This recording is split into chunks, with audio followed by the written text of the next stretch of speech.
Ini adalah pengalaman pribadi saya menuju kanker payudara. Jadi hati-hati dengan kalau ada bercak putih di puting susu, di ujungnya itu gitu. Jadi ada dia seolah-olah kita kasih bedak padahal tidak, atau dia mungkin lagi menyusui, mungkin gitu kan, sisa-sisa ASI.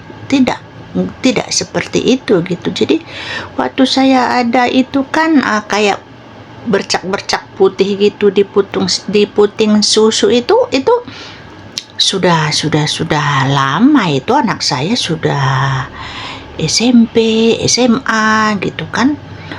Jadi saya itu terdeteksi kanker payudara itu tahun 2020 gitu. Di situ anak paling bungsu sudah SMA, itu SMA kelas 3. Tapi bercak putih di puting susu itu sudah lama 10 tahun sebelumnya ada, tapi sangat lama sekali gitu. Tapi saya memang percaya bahwa itu adalah salah satu tandanya, karena buktinya teman saya, ada temannya, pinjam ya Bu, saya kan nggak bilang orangnya. Teman saya itu ya, dia terdeteksi kanker payudara, kan ada benjolan itu di payudara. Jadi benjolan itu sudah ada sejak anaknya bayi gitu. Sejak anaknya bayi gitu. Jadi kalau kita sebut misalnya bayi di bawah 5 tahun itu kan bayi gitu. Jadi dia kanker payudara itu setelah si bungsu itu berusia 23 tahun. Nah, jadi memang jauh. Jadi itu sebabnya kalau kanker payudara ini kita agak sulit mendeteksinya ya gitu. Itu sebabnya hati-hati. Itu sebabnya sadari itu perlu gitu. Periksa payudara sendiri itu perlu. Jadi di tahun 2020 itu kan di bulan 4 tanggalnya saya lupa itu, ada mendenyut gitu kan, payudara itu mendenyut tiba-tiba di tengah-tengah malam jam 2 subuh itu kan mendenyut. Loh, begitu itu mendenyut, saya pegang sendiri payudara, kok memang ada mengeras di dalam gitu, mengeras. Jadi pagi itu saya langsung ya ke rumah sakit, ya ke ini Vaskes 1.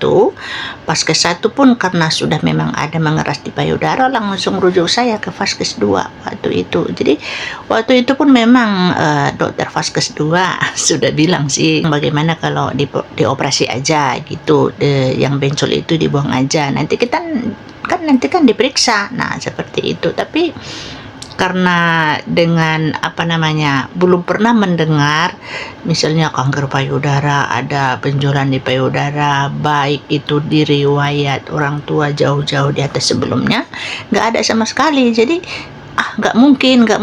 Nah, seperti itu sebabnya pada saat itu mungkin dengan minum dan itu kali, tanya teman gitu kan.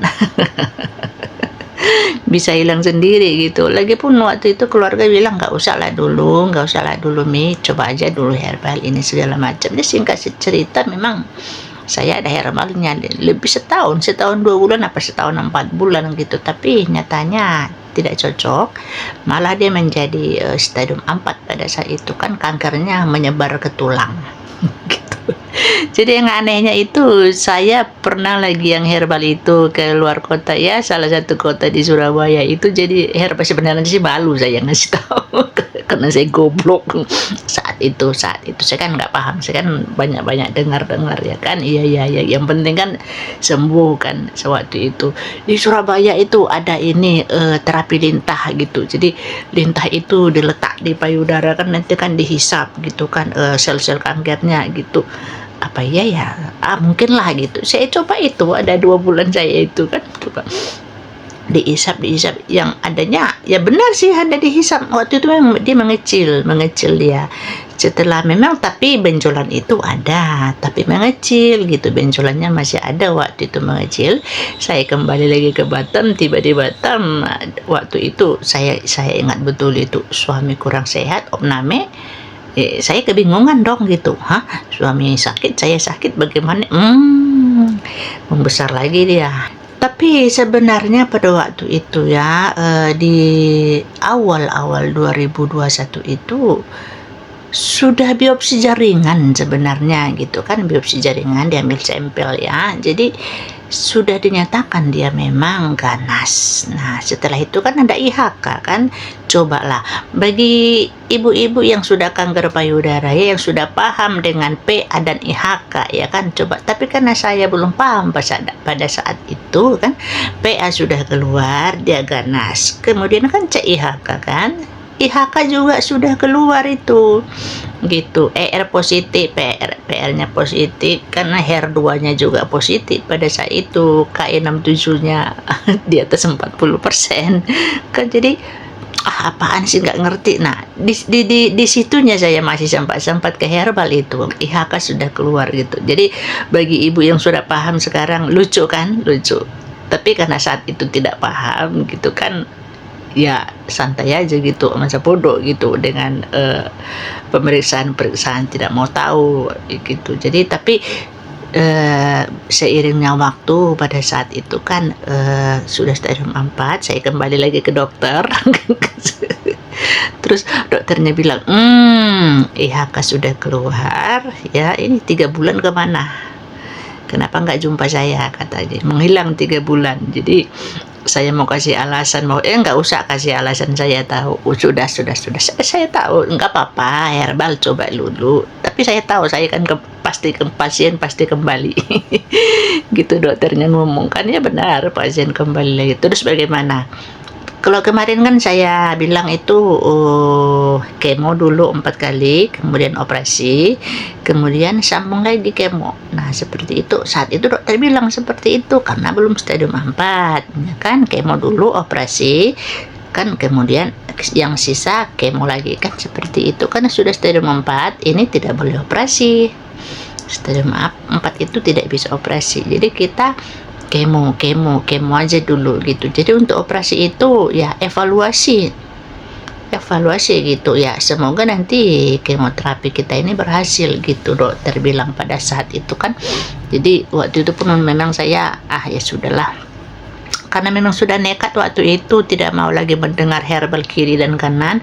Saya sudah janji fokus ya kan, sekaligus juga di dalam doa itu juga sudah memang bilang dalam hati gitu, udahlah saya ikut dokter, apa kata dokter lah, ikut aja lah, karena toh juga di herbal gagal pada saat itu. Jadi ini kita kemo dulu, kamu kemo dulu payudara 8 kali sekaligus kemo tulang yang ke-1 pada saat itu. Karena di situ saya kan sudah di kursi roda. Nah, untuk pemeriksaan waktu itu saya sakit pinggang, sakit sekali, itu saya ke Jakarta itu untuk bone scan. Karena memang untuk bone scan, PET scan itu kan memang kita Indonesia kan memang masih di Jakarta ya gitu. Jadi karena memang di Batam, saya tidak tahu sudah adakah di kota-kota lain gitu. Untuk yang sekarang ya, pada saat itu 2021 saya harus ke Jakarta waktu itu bone scan, bahwa hasil memang di bone, di tulang sudah ada menyebar kankernya. Nah di saat itulah di 2021 itu saya kemo ke-1 itu, kemo besar, kemo payudara gitu, sekaligus kemo tulang. Setelah kemo payudara ke-1, kemo tulang ke-1 ya, Jometa ya. Jadi untuk kemo payudara 3 minggu ke depan itu saya sudah jalan. Saya sudah tidak di kursi roda gitu. Cuma programnya pada saat itu kemo payudara 8 kali ya, kemo HER2 18 kali ya, 17 ke 18. Jadi saya ambilnya yang 18. Kemudian kemo tulang 2 tahun, dosisnya 2 tahun. Jadi yang 6 kali itu ya tiap bulan, jadi 6 bulan dia. Jadi yang sisanya 6 kali itu per 3 bulan, jadi dia 2 tahun gitu, 24 bulan jadinya. Jadi seperti itu prosedurnya. Tapi pada saat itu waktu kemo ke-1 ya, saya pulang ke rumah itu hari ketiga memang rontok ya, rontok. Terakhir udah bapak botak aja. Jadi bapak botak rambutnya, daripada rontok saya jalan kemana lagi makan juga rambut itu jatuh ke piring, alamak kan kayak gitu. Jadi ya sudah dibotak aja. Jadi itu berjalan dengan baik. Jadi kemo kedua waktu itu kemo besar ya, kemo payudara. Saya agak sedikit memang agak down gitu. Untuk apa gitu? Karena di situ kan sudah pusing, mual, pusing, muntah ya, sakit body, semua sakit body. Di situ sudah berpikir sih pada saat itu, buat apa sih saya kemo menderita gitu kan? Begini begitu nggak kuat gitu, toh juga nggak bisa dioperasi gitu kan. Terus tumor ganasnya ini yang di payudara mau dibiarin begitu aja. Terus saya mau menderitanya di kemo. Nah pada saat itu kan, jadi itu sebabnya waktu kemo kedua itu pikiran saya itu amburadul gitu, jadi campur aduk, sedih gitu, seperti itu sebabnya pada saat itu saya ada WA itu kan Bapak Gembala saya gitu. Terus Bapak Gembala jawab, oh ya jangan takut, Tuhan pasti menolong, tak boleh takut. Oh ya, nggak boleh takut gitu. Jadi hanya dengan sesimpel itu gitu kan. Jadi tapi terus mau bagaimana lagi ya, nggak boleh takut gitu. Jadi kalau dipikir-pikir hanya kalimat gitu doang gitu, apa sih gitu. Jadi tapi untuk kita gitu yang ya mungkin ibu-ibu yang memahami gitu, seorang guru rohani bilang jangan takut, ya nggak boleh lagi takut. Mau bagaimana lagi, nggak ada jalan lain gitu, ikuti aja gitu. Ya sudah, hanya dengan memegang kalimat jangan takut Tuhan pasti menolong. Nah itu yang saya jalankan. Ya sudah, nggak boleh takut, Tuhan pasti menolong. Jadi setiap mau berangkat itu Tuhan pasti menolong, nggak boleh takut, Tuhan pasti menolong. Singkat cerita itu 8 kali kemo payudara kan. Jadi yang untuk kemoterapi yang 8 kali itu benar-benar berjuang kemonya itu ya. Di kemonya itu, di efek-efeknya itu, kalau lagi proses kemo ya santai-santai aja. Setelah pulang ke rumah ya 1 hari atau 2 hari kemudian kayak efeknya itu gitu. Jadi setelah 8 kali dokter bilang coba dulu evaluasi, PET scan dulu. Semoga dia lagi terkontrol. Memang dia mengecil, tapi tak mengecil terus mengkisut gitu, itu tidak, karena memang daging itu memang sudah gede, sudah membesar dia waktu itu. Jadi namun begitu evaluasi dulu, nanti kan kita bisa lihat boleh apa tidaknya dioperasi, hasil PET scan-nya gitu. Singkat cerita kita kembali ke Jakarta lagi ya, salah satu rumah sakit kanker swasta di Jakarta itu, di Semanggi. Jadi Siloam Semanggi. Jadi singkat cerita kita bawa hasil PET scan lagi. Pada saat itu dia baca, ini boleh operasi. Perawat telepon langsung ke ruang operasi, minta jadwal. Nah gitu, hitungan hari pada saat itu saya langsung mastektomi. Pada saat itu mastektominya itu di 2022 pada saat itu. Jadi setelah itu Nah, ini. Jadi jadi payudara yang sudah diangkat itu kan dicek lagi kan di labor kan. Nah, dicek lagi di labor. Jadi kok nggak ganas gitu kan, labor kan nggak ditemukan keganasan gitu loh. Pada payudara yang sudah diangkat, yang sudah mastektomi itu gitu, dia sudah nggak ganas. Jadi kalau yang sebelumnya kan waktu pengambilan sampel itu kan dia ganas, bahkan keluar IHK. Nah seperti itu, ibu-ibu pasti paham, PA dan IHK itu pasti paham.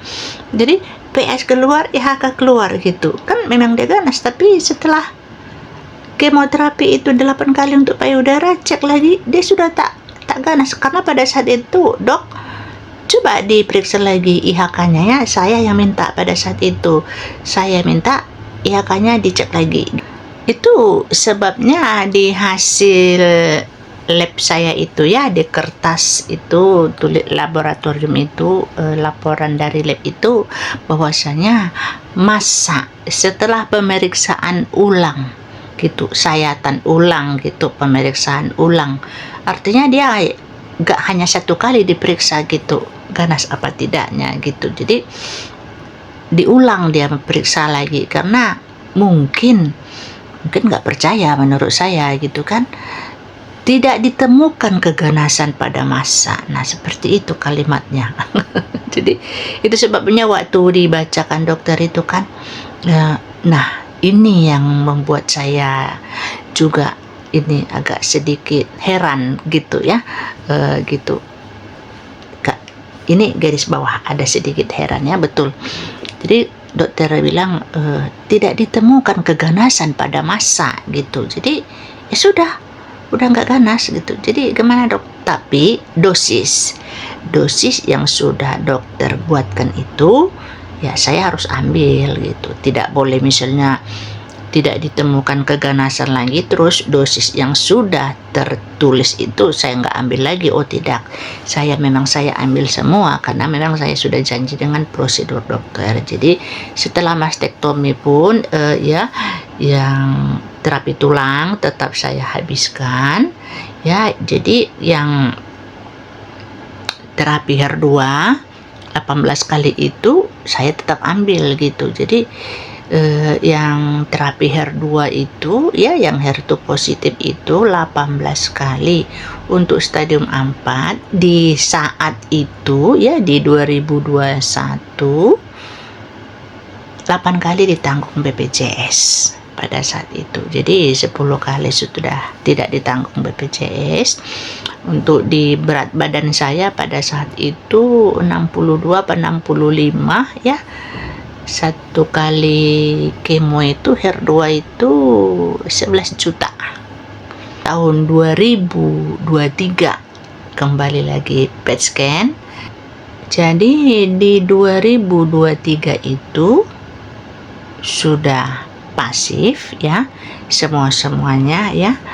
Kan mulai dari ujung kepala kan itu kan kelihatan itu ya.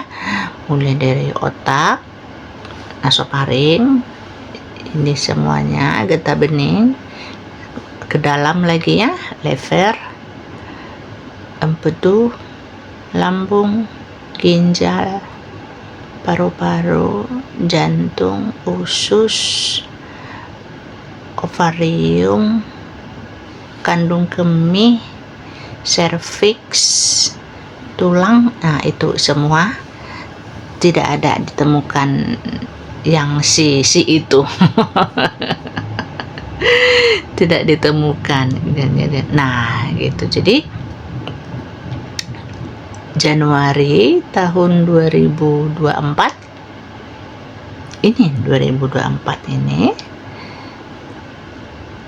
saya kembali lagi PET scan ya. Memang saya sengaja saya tanya dokter, dok untuk dosis PET scan durasinya berapa lama gitu. Itu minimal sekali setahun gitu. Itu saat itu saya minta di ini ya 5 hari lagi kurang setahun. Pada saat itu, dok boleh nggak saya PET scan kurang 5 hari sih, 1 tahun? Tidak boleh, harus 1 tahun. Pada saat itu kata dokter, jadi harus 1 tahun. Jadi 2024 itu ya, di tahun ini saya PET scan itu. Jadi karena saya kemarin itu tidak merasakan apa-apa, jadi happy aja. Kalau saya misalnya jalan sana jalan sini kan, di video saya itu kan, di channel itu kan saya kan update terus gitu.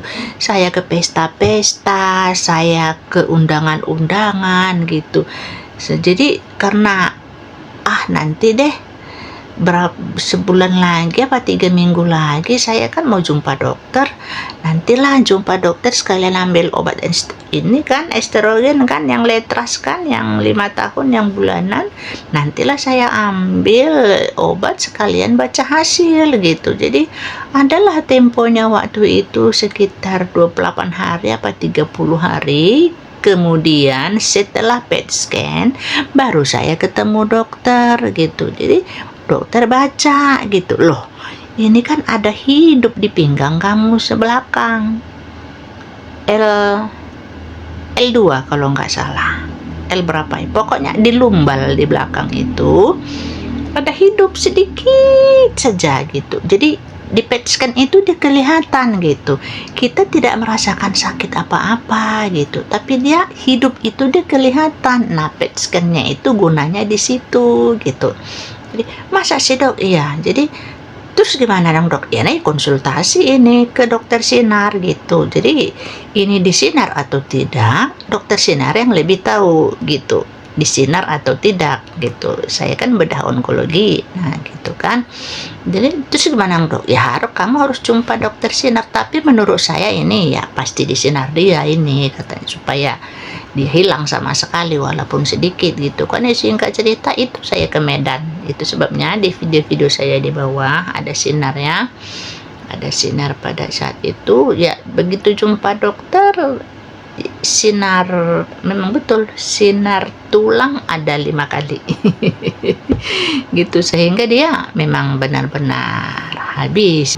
Jadi kayak teman-teman bilang jangan lengah gitu. Jadi untuk pemeriksaan itu perlu gitu, sangat perlu gitu. Jangan memang dinyatakan dia survivor lalu dia diabaikan begitu aja. Tidak boleh gitu, pemeriksaan itu harus ada gitu. Jadi yang saya sampaikan, poin yang paling penting di video saya ini adalah yang aktif sedikit itu di tulang belakang saya ini yang aktif, tapi saya tidak merasakan apa-apa sama sekali. Itu sebabnya ke Medan itu saya pergi sendiri loh. Saya pergi sendiri, tiba di Medan ya, kakak ipar saya kasih tunjuk, pergi ke rumah sakit bagaimana gitu caranya gitu. Selebihnya itu udah saya pergi jalan sampai selesai, saya pergi sendiri, pulang sendiri gitu, shopping. Padahal ini lagi sinar loh, lucu nggak? Jadi seolah-olah ke Medan itu saya happy. Jadi kalau dari rumah berangkat itu karena saya kan pergi sinar, fokus dulu gitu ke rumah sakit. Nah, selepas sinar itu kadang-kadang saya pulang pergi jalan ke mall dulu, jalan ke sana dulu, padahal tak belanja gitu kan, enjoy aja. Udah selepas itu saya baru balik rumah. Kan lucu kan, besok pergi lagi sinar lagi. Nah setelah saya selesai sinar itu ya sudah, saya kembali lagi ke Batam gitu. Jadi kakak saya antar ke bandara lagi Kuala Namu, jadi saya balik lagi ke Batam sendiri gitu. Jadi sendiri. Jadi mungkin ibu-ibu ya kalau misalnya disarankan dokter seperti itu sinar, nah seperti itu takut efek sinar bagaimana begini, enggak juga. Saya pergi, jadi bahkan di Medan itu saya masih sambung sinar payudara 25 kali gitu, 25 kali loh itu. Jadi saya pergi sinar payudara itu pun pergi sendiri gitu, berarti 30 kali saya bolak-balik ke rumah sakit itu kan. Kalau teman-teman tanya lagi kapan lagi PET scan, nah seperti itu. Kalau untuk rencana PET scan ya semoga masih semua baik-baik aja. Untuk tahun ini memang belum ada rencana, untuk tahun depan aja tuh kita pikirkan. Jadi diikuti terus aja video-video saya, ada link di atas gitu, diikuti aja. Karena sehari-hari, karena hanya sekedar makan pun saya ada di channel, sekedar jalan pun saya ada di channel, sekedar ke pesta-pesta pun saya ada di channel gitu. Karena memang ada teman-teman di ini ya, ada yang di Kalimantan, di Papua gitu. Karena kita harus update terus gitu, walaupun misalnya saya tidak misalnya ada posting misalnya di sana di sini atau di mana, tapi di channel itu di link atas itu saya ada tetap ini gitu, walaupun tetap saya update gitu, walaupun saya sekedar makan, walaupun saya sekedar jalan sama teman-teman. Semoga bermanfaat. Jadi yang takut kemo jangan takut kemo, yang sinar jangan takut sinar gitu. Jadi kemo payudara 8 kali, kemo hair 2 18, terapi tulang 12 2 tahun. Nah, jadi bisa dibayangkan ini ditusuk berapa kali. Ditusuk karena sebelum kita ada tindakan kemo itu kan cek darah dulu gitu. Jadi kalau 38 itu kan itu hanya untuk cek darah aja sudah 38. Ya seperti itu kan, belum lagi kemonya, belum lagi di dropnya kan. Waktu kalau kemo besar itu kan ada drop-dropnya ya kan, opname. Nah, jadi di ruang perawatan opname ambil darah lagi, sudah bagus kah, sudah normal kah, belum lagi di mastektomi. Nah seperti itu, jadi semua dijalani aja gitu. Mungkin masih ada orang-orang atau ibu-ibu yang teman-teman gitu kan, yang banyak lagi jumlah terapinya, kemoterapinya gitu. Tapi ya itulah saya, dengan seiringnya berjalan semua dengan mengandalkan jangan takut, Tuhan pasti menolong.